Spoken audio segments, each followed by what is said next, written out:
I'd like to read some poems from my as yet unpublished collection, Babbo, his book. I'd like to thank Barbara Severowski for setting up this videotape. Babbo is a name taken from the Italian for Papa, and it's also a clown name. He's an eccentric, humorous old man. He thinks and speaks, and I write it down.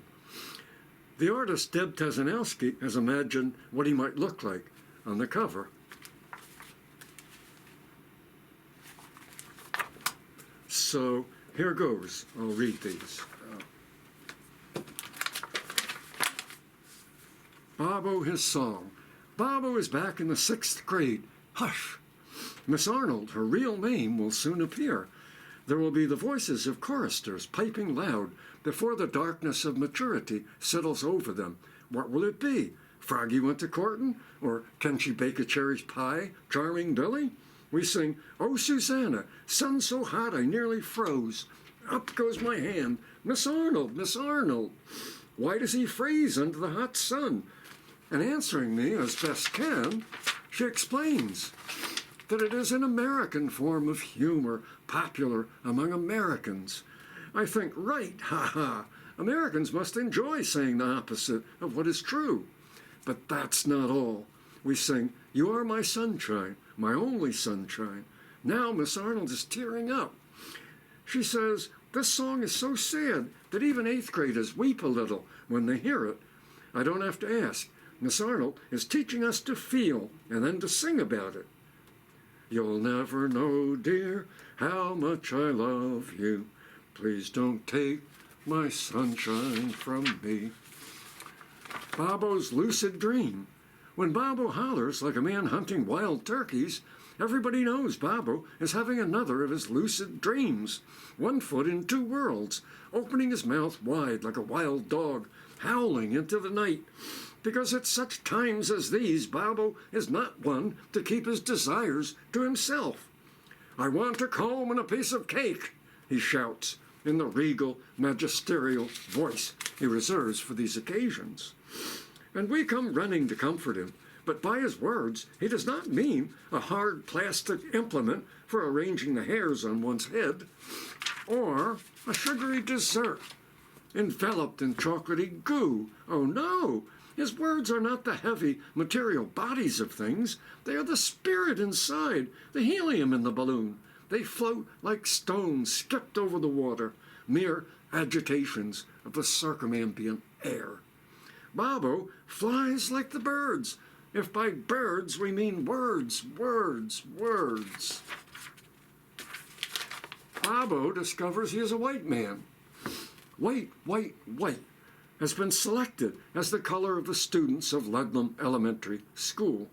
White is the snow that fills the courtyard in December, while the Prospect Elementary students are black, like a night without stars, leaving Babbo no one to compare himself with or take into account. But all things change.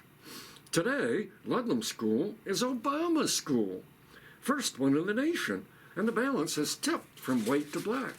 Now, the Ludlam School students are black as a night without stars. Babbo tries to sort it out.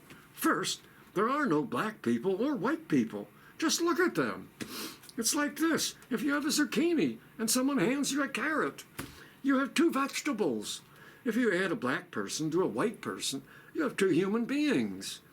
Babbo goes along musing over his own simple-minded arithmetic when suddenly, as if tripping on a pebble, he realizes he is a white man and has been one for 400 years. He will have to go back in time to figure this one out, to see if anything needs to be done. Babbo, his dog.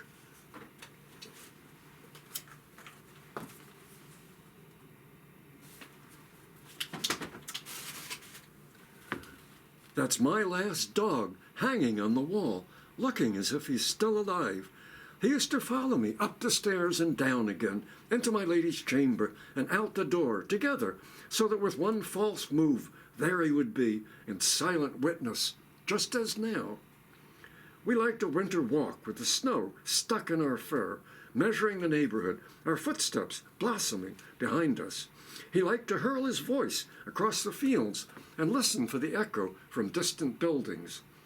He was a dog who had 2 beds, a carpet beneath a ceiling fan, and a blanketed kennel for when he felt at odds or away. And now he is so far away, he could never be bothered to catch a ball or treat. Gravity, he knew, would bring all things down. What could be learned from this deft-footed companion? That we create the path we walk on, that we send our voices into the world and the world sends them back, that love beats death every time, that he was his own dog and I my own man. Sans everything. Hair and a few teeth are one thing, but everything? Including the organs that bring the world into our bodies, then where would we be? And with what? So many messages, larks singing, skies darkening, the velvety ears of dogs, and nothing to receive them with. What a dark and soundless voyage. Already no sight of land, the mariners uneasy after so many decades at sea. By now you have figured out that this voyage is the voyage of life, and that the grizzled mariner who comes flailing out of the surf is not Odysseus, it is Babbo. He is alive after so many decades on Earth, and now in the hospital he has survived yet again. The charge nurse tells him God has spared his life, which Babbo must seriously contemplate because he is in a hospital bed in a hospital. God takes everyone's life, he replies, not the answer anybody wanted. And the nurse says, yes, but not now. And that is how this has come to be Babbo's mantra. Yes, but not now, not now. Moving day. Bright and early, Babbo is up for it. 2 burly men are already moving the Art Deco purple couch and the triangular orange chairs out of the living room, which seems hollow and empty, as if it mourns the loss of its furnishings. The spiders in the basement are skittery and anxious. All the books march single file out the door, carrying their authors in their arms. And now the house will be unstoried, the words slipping away like water. In the kitchen, you can almost remember the dancing feet, the stirring of pots and banging of pans. And in that kitchen, in a cabinet, is the last drawer to be emptied, a drawer that has long been stuffed full and stuck shut, the drawer in which Babbo keeps his years, which now opens easily, just a few years left, like crumpled balls of paper. At the door is a man dressed all in black. I'm moving as fast as I can, says Babbo. What is it that you want with me? Babbo's happiness.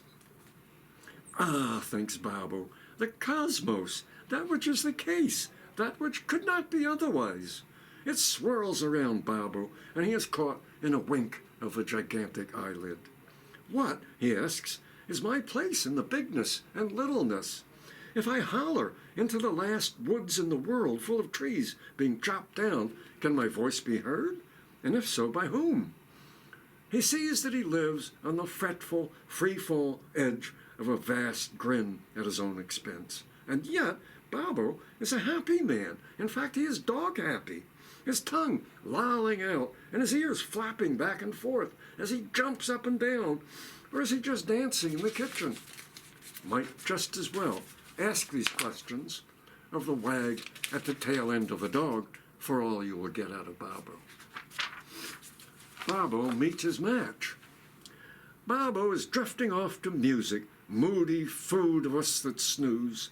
But it is the surprise symphony, and Haydn has something up his sleeve when, bam, with the drums, a regular Paukenschlag, if ever there was one, and Babbo jumps and startles in his big puffy chair. Haydn, it seems, has reached out from the grave to prank him. In fact, Papa Haydn is very lively in the Bardo. As the earth is disturbed only by the gravedigger's shovel, the phrenologists are after Haydn's brain. They want to caress the musical genius lodged in his head with their greedy fingers. They detach the skull from the recumbent body, Pah! It stinks. And for the next 100 years, it is studied, passed down, replaced, hidden, shown off, and finally returned to the Esterhazy mausoleum, where a substitute head already resides. Now Haydn is graced with 2 heads. A final joke, because as everyone knows, 2 heads are better than 1. The Alliatory Garden. Babbo knows you cannot plant an accidental garden. You must discover it in the fields, the backyards, the cracks and crevices in the asphalt, the faraway woodlands at the edge of the horizon and in the mind of man. The garden is anywhere and everywhere. Here's how to find it. Any group of green things that arise from the soil with a beauty no tongue might declare, or perhaps a single milkweed blossom spreading its silver children in the least breeze, all part of a garden that is waiting like a great work of art, simply to be seen. Babbo, the garden whispers, come and look at me.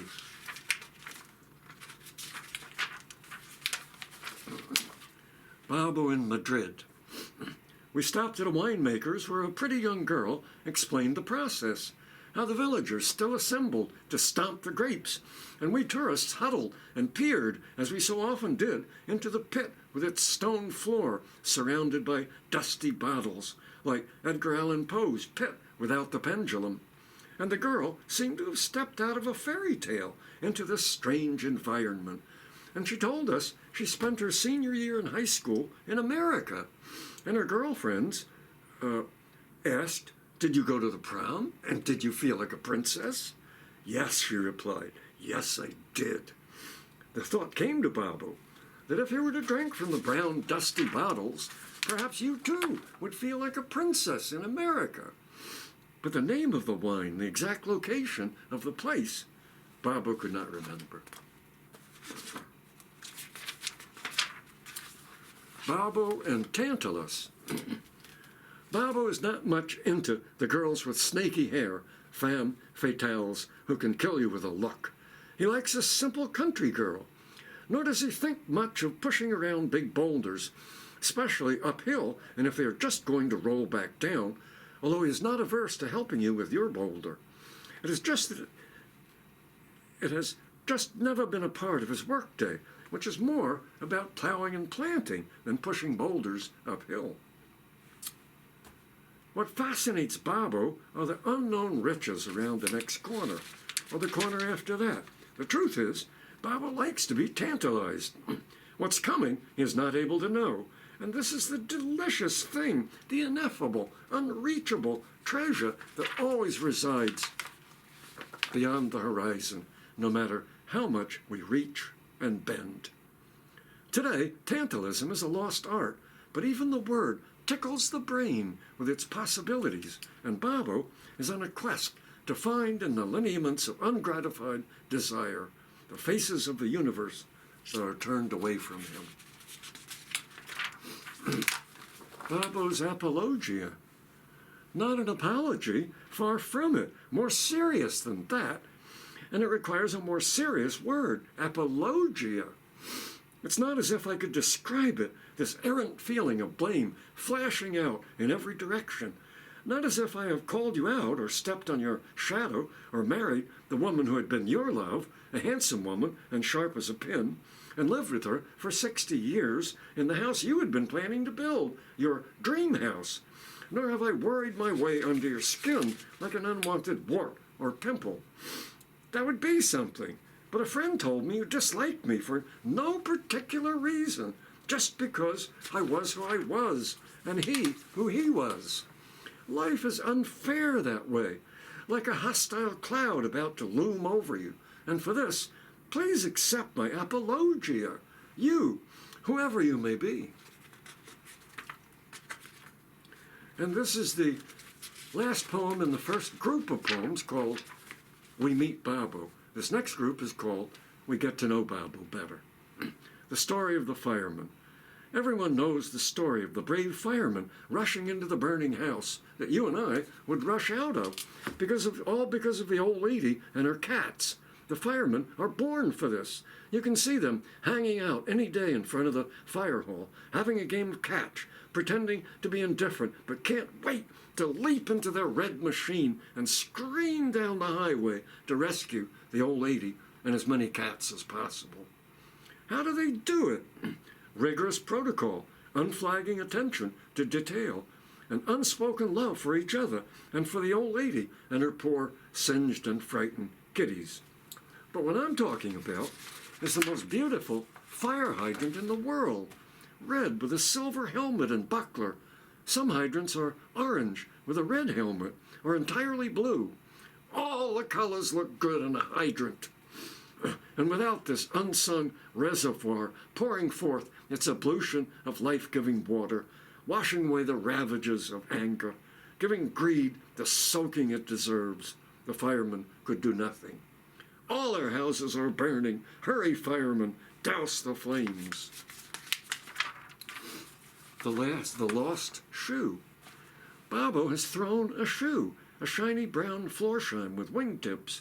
A poor way to start the day, and who knows what lies ahead. Babbo gets down on his hands and knees, rolls over on his back, reaches his left hand under the bed, disturbing the dust bunnies, who jump and scatter at this unwarranted intrusion, but no shoe. Babbo sits on the wrong side of his bed, scowling, while his elegant shoe schleps downtown to find a dance hall to get a little action, leaving Babbo to pick up his heavy briefcase, stuffed with promises and false starts, and trot off to work. Hippity-hop, hippity-hop. Babbo's performance. First, I attach the long strip of crenellated orange crepe paper to my stick, strong, flexible, and imbued with the magical qualities I ascribe to it, powered by the imagination alone. Second, I test its qualities, ripping the long trail of crepe paper, making it spiral to the left and right, describing geometrical figures that not even Newton or Archimedes would recognize. Third, ready for takeoff. I leap from sofa to puffy chair, down to the floor and back, flying, unaided by any mechanical means, enjoying the feel of the wind in my ears, twirling furiously all the while the crepe paper, shaking the shapes loose from words that might describe them, drooping toward the floor, then swooping up to flick the ceiling. And four, I talk myself through the experience, because I am all talk, and I don't want the crowds below to not appreciate my skill or magnificence. Never have you seen a performance such as this one, nor will you in your lifetimes. You, who will tell your children, I was there. With my own eyes, I saw Babbo, who was only 6 years old. Babbo, c'est moi. Time for Babbo to come clean. He is me, I am him. But it is not that simple. The beating heart is mine. I attended Ludlam Elementary School. I was the one in the hospital with its faint odor of possible death, breathing and eating through tubes. Babbo has never experienced the all-too-human regrets and despairs falling on us like a snowstorm in a globe. Babbo is a fiction struggling to become a real boy, just as we struggle every day to become more human. His attempts, the perfect mirror of our own. He sometimes wonders, or can be said to wonder, if any of us have lives beyond the paper we are written on, the aimless scribbles, the big ideas, an entire musée de beaux-arts. The pickle. If it is spring, I will color everything with my spring green crayon. The young grass resurrected at Easter after a long winter's sleep that only seems like death. The 10,000 buds on 10,000 kinds of trees. And why stop there? Let's have the green stars winking in a green sky in a mind all of green. But there will come another time when the green gives way to a sullen fall and winter, requiring a mood that is more Platonic or even Kantian. The green crayon will darken like a mind soured with age. The crayon will huddle against the cold in its paper jacket. We will have long thoughts these short days, thoughts of death and all that comes before it.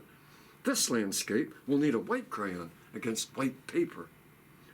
Beneath the green sky with its green winking stars and the white on white of winter walks a small figure for which we will need a flesh-colored crayon. And that is the pickle. All the crayons cry out to us as they fairly jump out of their box. Which one shall we choose? Babbo's parables. Today, Babbo is looking into parables. He finds in these little stories an inside and an outside, and like a doctor, you must know what you are looking at when you open one up. A little pause before the knife goes in saves 9. For example, a man meets a man on the street and gives him his shoe. He meets another man and gives him his hat, and yet another man and gives him his Swiss Army knife with 12 implements. And when he meets another man, he has nothing left to give. The cupboard is bare. He leaves without speaking. So what do you make of this? From a religious point of view? Or maybe it is a lesson in economics or history. Or perhaps you can find in it the inscrutable mystery of your own being. And what about the man's other shoe? Somewhere in the New Testament, we are told about a master who rewards those who use his money to make money and gives to the most successful capitalist the poor man's penny. Just imagine. But maybe if we interpret this parable, we can put a better face on it. Go ahead. Now Babbo is moving into the parable of the wise and foolish virgins. And this one may seem easier to grasp, but not so fast. One man's virgin may be another man's wife or sister. And how can we even know the virgins are virgins? What with the lying and hiding that goes on every day, and sometimes there's the blood of a chicken. But perhaps the virgins are simply inexperienced. They have never been in a parable before and don't know how to behave. Just ask Babbo if you can see his knife, and he will open it all up for you. And that is the last parable.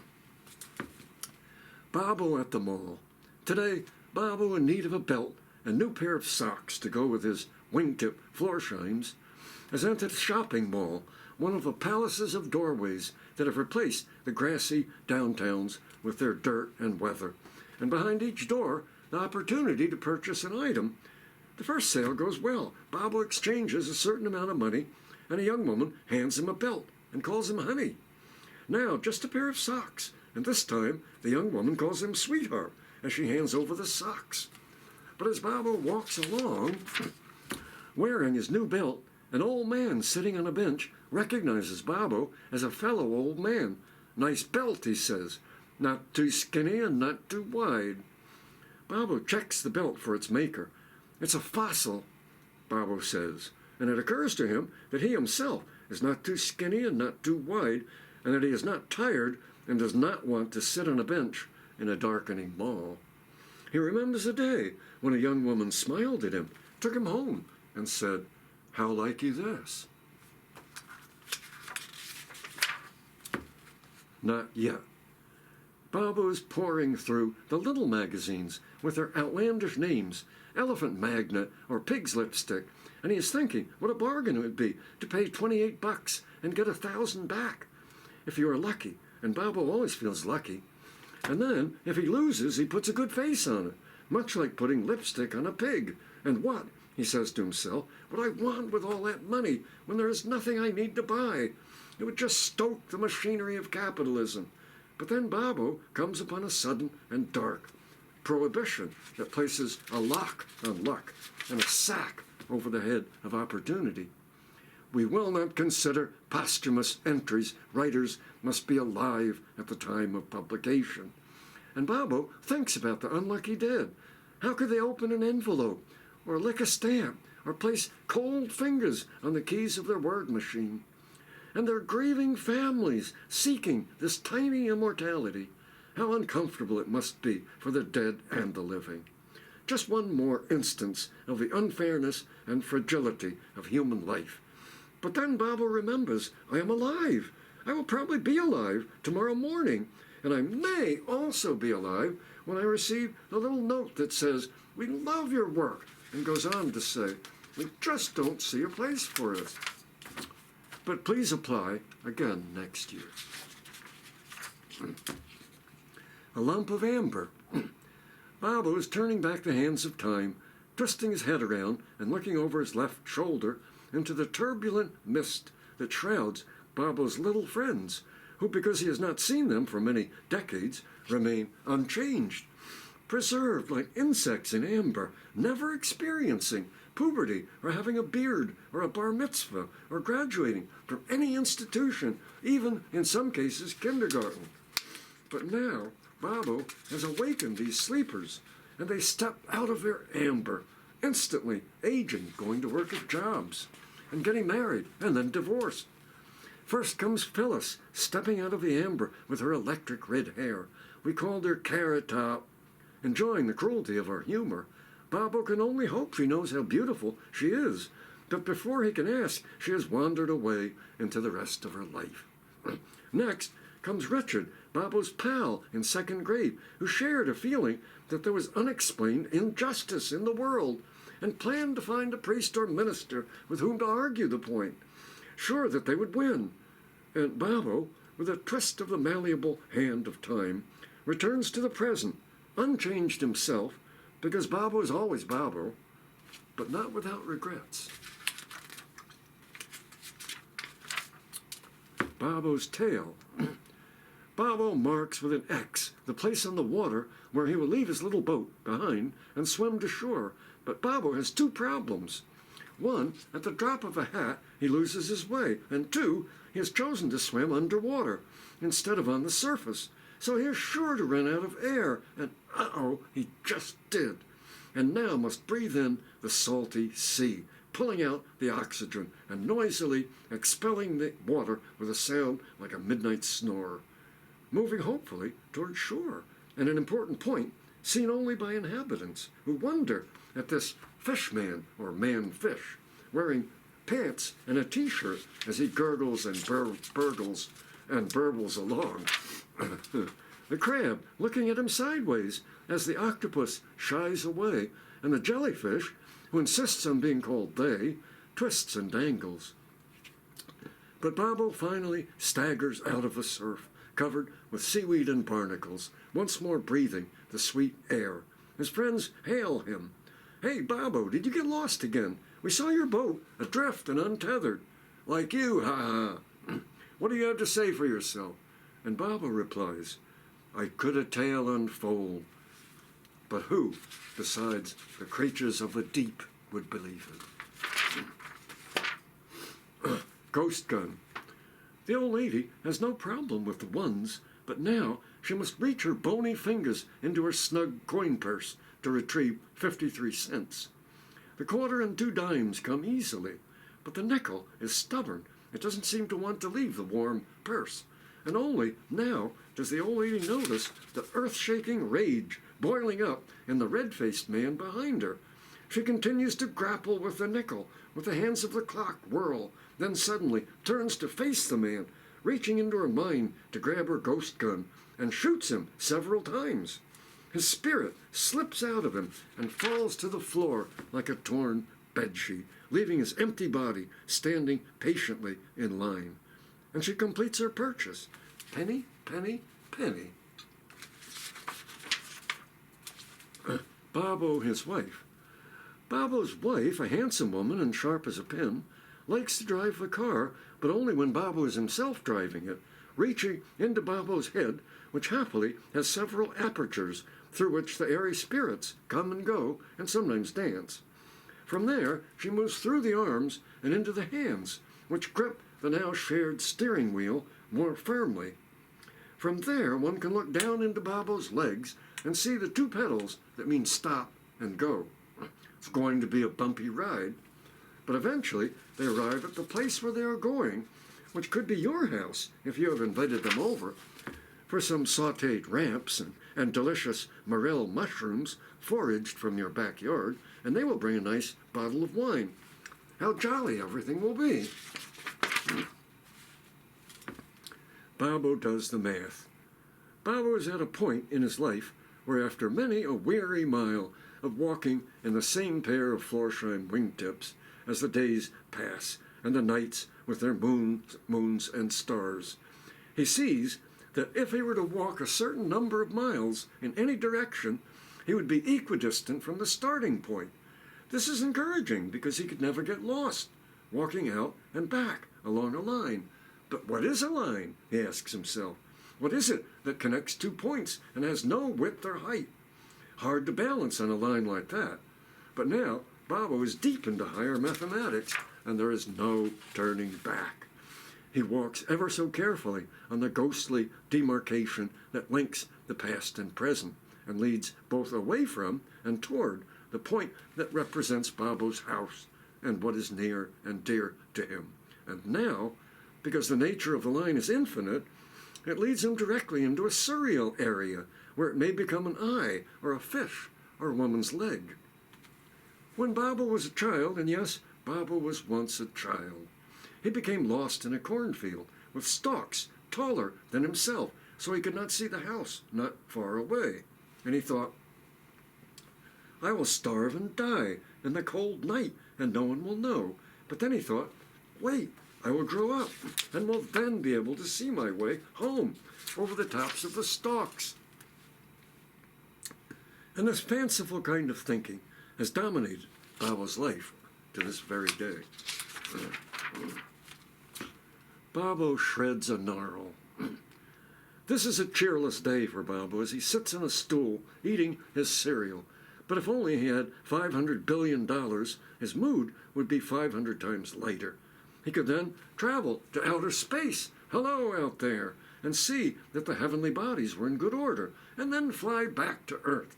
Or he could buy a damn big yacht and feel the gentle rocking of the water far beneath him as he lords it over all the little people in their little boats. He could assemble a group of gentlemen and ladies, the finest in the land, and they would celebrate Babbo all night long with wine and confetti and party till the end of time. But as Babbo finishes his bowl of Cheerios, he has a sudden zenny thought. In fact, there is nothing that Babbo wants or needs to have. He has a nice house and a handsome wife who is sharp as a pin, and now Babbo is cheerful as a bird. Babbo has shredded his gnarl. The coat hanger.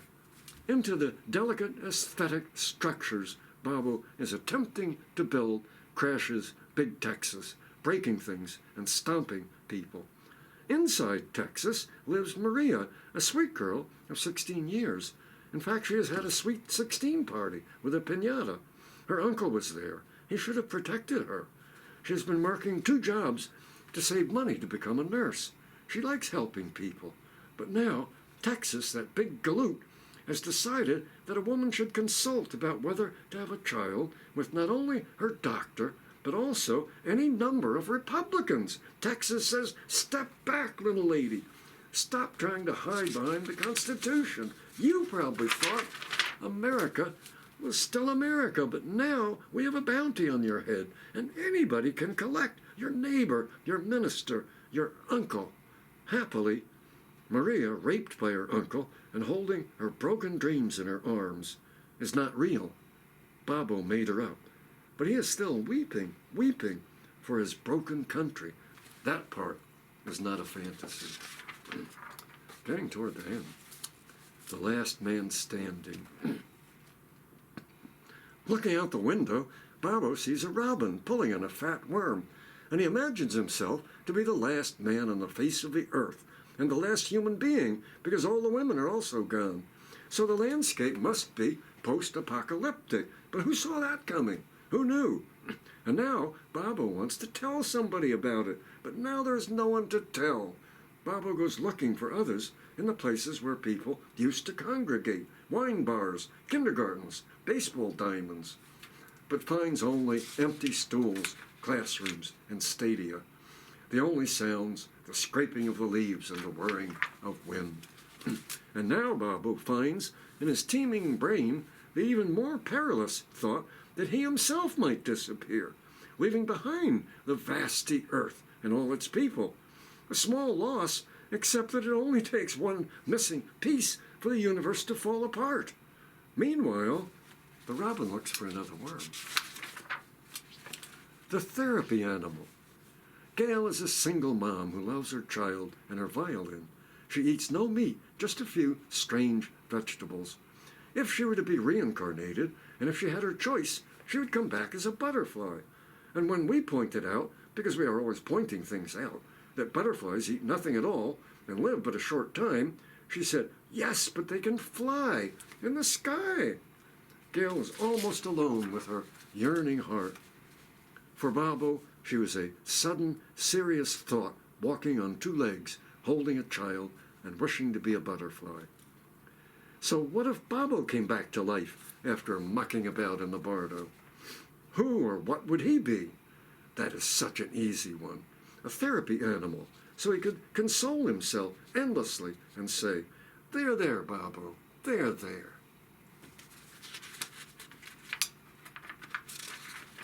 Hang on. Babbo orders lunch. Waitress sails by, says, "Are you good?" Meaning, are you well fed? Perhaps, does your food meet your expectations, as so few things do these days? And is good simply the absence of evil, a kind of non-thing? Or must it involve altruistic acts to help others achieve greater happiness? And just what is happiness? And is it a worthy goal or a trap laid for the unsuspecting and concealing an absence, as with the good, this time from pain? Or something more positive? Better to be a pig satisfied or a Socrates dissatisfied? You surely would not choose the pig, or merely something worthy of a tip of greater than 20%. And yes, we are, I reply. We are good. Secret agent man. Babbo is casing the produce area, where a young woman is flagrantly fondling 2 tomatoes, looking around to see if she's being observed, but of course Babbo is looking the other way and humming a little tune. Now she is holding a tomato up to her ear and listening intently. But what can a tomato possibly think of to say, wonders Babbo, as the woman returns the tomatoes and rolls her cart away. Babbo will make a note of this, including the time of day, with the light falling on the pears, giving them the look of a sesame, as Babbo continues his investigations. The woman is replaced by 2 young lovers holding hands, as if trying to capture one shadow made up of 2 people. He can tell they are in love by the way their feet do not quite touch the floor, and there is other evidence. For instance, she is holding his belt with her left hand, a sure sign. And just like that, Babbo is plagued by a familiar earworm, just as he is inspecting a gleaming jar of Smucker's natural peanut butter. He stopped loving her today, sung by the great George Jones, and Babbo thinks about the fragility of even the deepest love, the way it stops at the grave, the dead unable to get on with it, what with their more serious problems in breathing and walking and so forth. And now Babbo is ready to check out with his 3 items, a tomato, a lump of cheese, and a jar of Smucker's natural peanut butter.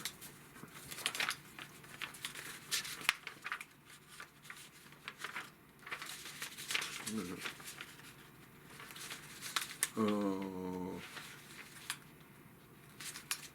sorry, we're missing the last page. It will end there. Babbo in the Bardo. Babbo finds himself in a dark and unfamiliar place, ringing with the voices of others, and more voices the more he listens. At first, the outcries and low moans of people Babbo has harmed unintentionally, like a car on a moonless night striking a large animal, or a tiny bit of innuendo between his teeth. And most disturbing of all, the small, barely audible sounds, like the exhalation of held breath, of the suffering of people he has never met, who live in places he could not find on a map. And Babbo realizes he has stumbled into a Bardo, stepping out of his old life and into a new one, and he begins to take stock of his lives. How often has he died and come back? And after so many deaths, budding like a perennial plant, and much more, and once more relishing his time on earth.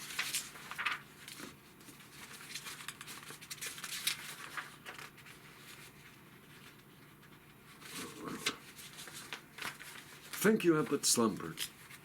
Who can that tiny figure on the horizon be? It is Babbo, still wearing his Florsheim wingtips, a quality pair of shoes that will never wear out. He is probably off on another adventure, and he will be sure you are included, as you have always been. For you, too, have been lost not far from home, like Babbo as a little child wailing amidst the alien corn. And you, too, have sat in Miss Arnold's schoolroom learning how to sing. You may even be a bit of a tantalist, looking toward the future with wonder, despite the odds makers.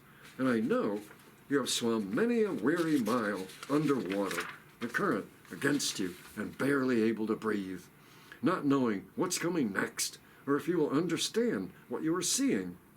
I know you lost the best dog in the world and you mourn for him just as he would have mourned for you.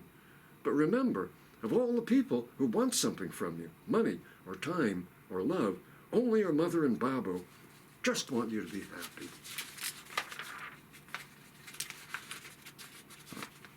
Babbo's sudden thought. Babbo decides to imitate the mighty poets in their misery dead. Babbo is very much alive, but not as often read. And finally, the magic square.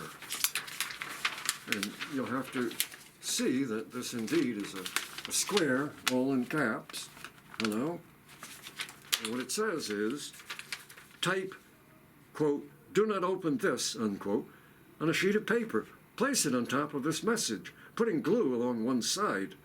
If you put 1,000 quarters into a parking meter, it will still expire.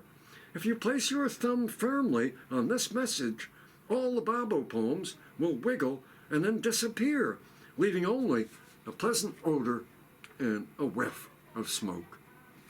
And that's all.